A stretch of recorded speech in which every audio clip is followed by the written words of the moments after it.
ఎప్పుడైతే ప్లేయర్స్ పక్కన అంపైర్ అనేవాడు కొంత అటు ఒక వర్గం వైపు పోతాడో అప్పుడు ఏదైనా జరిగే అవకాశాలు ఉంటాయి. మధ్యలో ప్రజలు మా కోరిక కూడా అదే, ఈవెన్ ప్లే గ్రౌండ్ క్రియేట్ చేయాలా.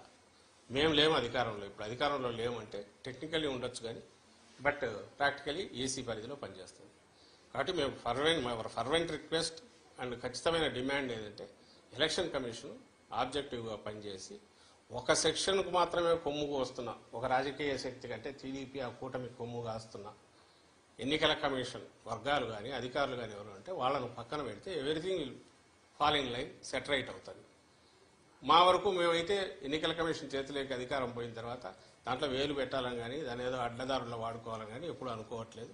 గతంలో అనుకోలే, ఇప్పుడు అనుకోవట్లా. కాబట్టి మాకు నిష్పాక్షికంగా ఉండే ఎన్నికల కమిషన్ ప్రతినిధులు ఇక్కడ ఉంటే everything will fall in line, అంతా బాగానే జరుగుతుంది.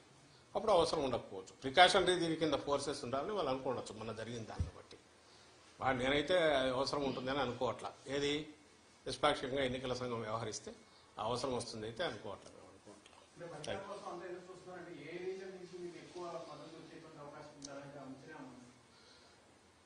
చెప్పాం కదా, కుప్పం నుంచి ఇచ్చాపురం వరకు మొత్తం జగన్మోహన్ రెడ్డి గారి పాలనలో ఏ కాన్స్టిట్యుయెన్సీలో ఏ నియోజకవర్గంలో ప్రయోజనం అందలేదో చెప్పండి. ఒకవేళ క్యాస్ట్ పరంగా పలానా క్యాస్ట్కి అందలేదని చెప్పండి, లేదా ప్రాంతం వైజ్ పలానా ప్రాంతంలో అందలేదని చెప్పండి.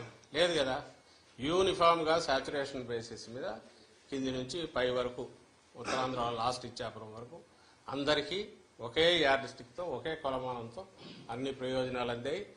అన్ని ప్రాంతాల్లో ఈ ప్రయోజనాలు అందుకున్న వాళ్ళు కానీ లేదా అడ్మినిస్ట్రేషన్ పరంగా కింది వరకు డోర్ టు డోర్ దీనికి అది డోర్ స్టెప్ అడ్మినిస్ట్రేషన్ తీసుకెళ్లడంలో కానీ యూనిఫామిటీ ఒకే రకంగా జరిగింది. కాబట్టి ఆదరణ కూడా అన్ని వైపుల నుంచి అదే రకంగా ఉంది, ఇంక్లూడింగ్ కుప్పంతో సహా.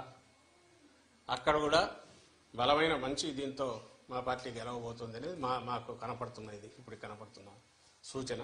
మిగిలిన చోట్ల కూడా అట్లే ఉంటుంది. ఎక్కడైతే లోకల్ కారణాల వలన సరిగా ఎలక్షనీరింగ్ సరిగా ఇది కాక చేసుకోలేకను అభ్యర్థులు దీంతో రకరకాల కారణాలతో చిన్నవి అంటే అక్కడక్కడ ఉండొచ్చు. కానీ ఓవరాల్గా అయితే సేమ్ యూనిఫామ్ ఇది జగన్మోహన్ రెడ్డి గారి ఓటు ఏదైతే ఉందో, వైఎస్ఆర్సీపీ స్ట్రాంగ్ ఓటు ఏదైతే ఉందో, మా పార్టీ హామీలన్నీ నిలబెట్టుకోవడము లేదా అంతకంటే మెరుగ్గా జీవన ప్రమాణాలను పెంచడము అని అలాగే సుపరిపాలన అందించడం, ఈ ప్రాతిపదిక మీద చూస్తే ఆ బేస్ ఏదైతే స్ట్రాంగ్ ఇది ఉందో అది ఓవర్వెల్మింగ్గా వెల్లువలాగా ఓట్ల రూపంలో ప్రో ఇన్కంబెంట్ ఓట్ల రూపంలో వచ్చిందని మేము భావిస్తున్నాం.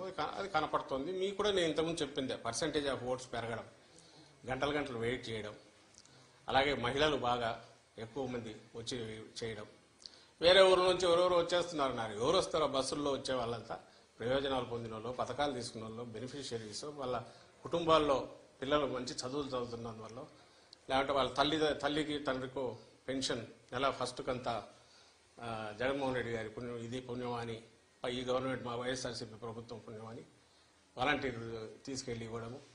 అంటే ప్రతి వాళ్లకు ఒక జగన్ అన్న ఉన్నాడు, ఈ ప్రభుత్వం ఆడింది, మాకేం పర్లేదు, మేము ఎక్కడైనా పోయినా పని చేసుకున్నా అని చెప్పి దూర ప్రాంతాలకు పోయిన వాళ్ళు మెరుగైన వేతనాల కోసం దీనికోసం వాళ్ళందరూ కూడా ఇటు అదే పనిగా రావడం, అదంతా మీ మీడియాలో వచ్చినవే, ఓవర్వెల్మింగ్గా బయట నుంచి వచ్చారని అక్కడి నుంచి వచ్చి.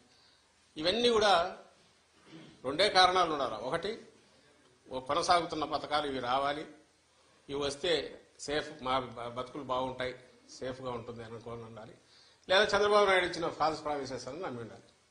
మీలో ఎవరైనా నమ్ముతారా? ఆయన ఇచ్చిన ప్రామిసుల మీద ఆయనకే నమ్మకం లేనప్పుడు చంద్రబాబు నాయుడుకే జనం ఎవరు నమ్మినారు? ఎక్కడ డిస్కషన్ కూడా రాలే వాటి గురించి. ఆయనే నమ్మలేదనడానికి ఇన్ని రీజన్స్ అని చెప్పింది. ఏది? అవి వదిలేసి వేరే రకమైన వ్యక్తిత్వ హననము, లేకుంటే ఇండివిజువల్ను జగన్మోహన్ రెడ్డి గారిని టార్గెట్గా పెట్టి రోజు తిట్టడము, లేదా వైఎస్ఆర్సీపీని జనరల్గా తిరుగుతుండడము, ఇంతే తప్ప ఎక్కడ తాను ఇచ్చిన హామీల గురించి ఆయన కూడా ఆయన కూటమి కానీ పెద్ద ప్రచారం చేసుకోకపోవడం. ఇవన్నీ చూస్తే ఖచ్చితంగా నేను ఇంతకుముందు అన్నది కనిపిస్తుంది. అన్ని ప్రాంతాల్లో అన్ని చోట్ల వస్తేనే మేము ఆశించి లేదా మేము ఎక్స్పెక్ట్ చేస్తున్న విజయం మాకు వస్తుంది.